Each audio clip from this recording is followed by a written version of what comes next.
Greetings and welcome to Simple Scotch Reviews. Here we have a 20-year-old whiskey. It's Kirkland Speyside 20-year-old sherry finished Speyside single malt Scotch whiskey. So distillery is unknown. It hasn't been released. When looking at Kirkland whiskeys, you'll see old things that say that it was connected to Macallan, which I believe it was in the past. But some people perpetuate this by saying, well, it must still be Macallan. It used to say it was Macallan, now it doesn't. It's not Macallan anymore. If you taste it, I would be shocked if you thought it was a Macallan whiskey. So let's dive on in. The one thing I'll say, no negative view of it being a Kirkland whiskey. I know some people, when it's a brand that isn't the distillery, they freak out, they assume it's terrible. But I did not come into it with a bad optic. In fact, I was hoping it would be a bargain because it was unbranded that way. So definitely had hopes, but I wasn't getting my hopes super high. I'll say this, that when you compare this whiskey to other whiskeys, don't compare it to other 20-year-old whiskeys. It will certainly let you down compared to other 20-year-old whiskeys. But alas, let's get to the review, and I think it's a great whiskey, and we'll dive on in here. So right away on the nose, the sherry is very apparent. Honestly, I was shocked. If you told me it was 20-year-old whiskey and you told me that it was matured in sherry casks, I might even believe you. The sherry influence is quite strong. I believe it's only like a 6-month or something finish in sherry. Less than 1 year finish in sherry, I think. But it certainly picks up that sherry character well for that limited sherry time spent. Raisin, honey, definitely baking spice, honey, and yeah, those sherry notes. So I guess I'll backtrack on what I said before. I wouldn't go as far as saying this tastes like a sherry matured 20-year-old, having had other sherry matured 20-plus-year-old whiskeys. Yeah, it's not. So we'll go with it's a sherry finished whiskey that is a surprising amount of sherry influence for the time spent. But I wouldn't put it close to a 20-year-old sherry matured whiskey. Sorry about that. I just get that musty leather note that I've gotten in sherry matured whiskeys, but I haven't ever had it in a sherry finished whiskey as much. Usually, I think it's because it takes more time to pick up those notes, but so on the nose, honey, sherry flavor, those just raisin, plum, berries, all those great fruits, and honey. Definitely honey being the main note. Baking spice. Let's take a taste here.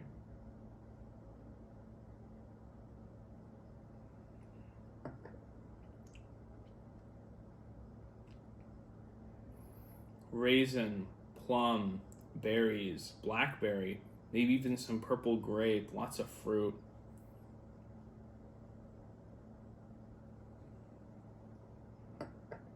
The honey is definitely still there from the nose. Lots of those warm baking spices, like a cinnamon, maybe a nutmeg, maybe even an allspice type flavor.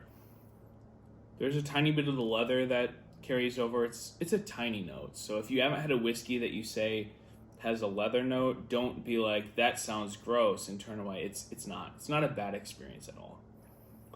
It's a pleasant leather note. We'll go with that. So I'll say that the one disappointment in this whiskey, which it's not a disappointment because of the price point and the ages, the finish is extremely short. And granted, if this tasted exactly like a 20-year-old Aberlour or Macallan or Glendronach, I would be shocked and it wouldn't cost $60. But that being said, a short finish is definitely a good trade-off. Having a fabulous palate and nose, and then just going to a short finish at the end, that's worth the trade-off in my opinion for the price. That being said, to me, longer finish does not always equal better. If the longer finish is something unpleasant, then it's definitely a bad thing. But yeah, to me, there's not this inherent rule of longer finish equals better, because I know people see it as a value for the money. Some people enjoy it. I don't always want to taste the same flavor of that whiskey for a really long time afterwards. I don't need that. I don't see that as a standard of quality. Granted, this I would say is lacking in the finish, so certainly would like more finish than what's in this one, but doesn't need to be a long one.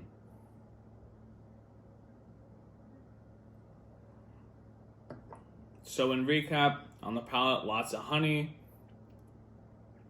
lots of fruits. Fruits show up in full force. Berries, raisin, plum, just all those things I think of as those thick sherry fruits. Thick sherry fruit. Definitely honey, baking spice. I said cinnamon, maybe nutmeg and allspice. Just not going to let you down. And then after that palate, there's a quick introduction of a little bit of that leathery, musty note. And that is, I guess, the finish, and then it's completely gone. But, alas, overall, excellent whiskey for the money. Very good Scotch. I think one of the things I was curious about is what distillery it was, and I don't know. But I took some other similarly aged, within a few years, whiskeys from other Speyside distilleries that were sherry finished or sherry matured, and I compared. My dad said he got this whiskey. I wanted to find out what distillery it was from. I really liked it, and tried it with some others. I think we tried it with Aberlour 16. We tried it with another Aberlour. We tried it with Bulvani. We threw Macallan in, Macallan 12-year-old, just because I wanted to silence that Macallan theory. I'm blanking at the moment. There were a couple other whiskeys as well, and the consensus was that it was Aberlour. Out of the ones that we tried, there are certainly many other Speyside whiskeys, so it could be anything. I believe we also had, Glenfiddich. It was Aberlour or Glenfiddich. Those two were the two that we had sampled that were most similar to this one. I believe we used Glenfiddich 15 Solera Reserve as the comparison. So Glenfiddich 15 and Aberlour 16 were the two we used to compare. Those two were much closer than the other Highland and Speyside whiskeys we compared it to. But it wouldn't shock me if it were either of those, Glenfiddich or Aberlour. I thought it was more like Aberlour. My father was split, but definitely I thought it was Aberlour. But could be a distillery I've never even tried, so who knows. Overall, must try.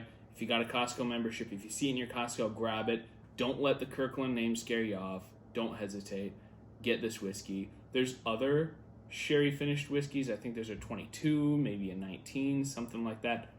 Grab any of them. I haven't tried all of them, but based off of this one, I would grab any of them if I saw them, because definitely think it's a good whiskey. So check out the channel, subscribe. There's all sorts of reviews, more coming after this one, so enjoy. Thanks for watching.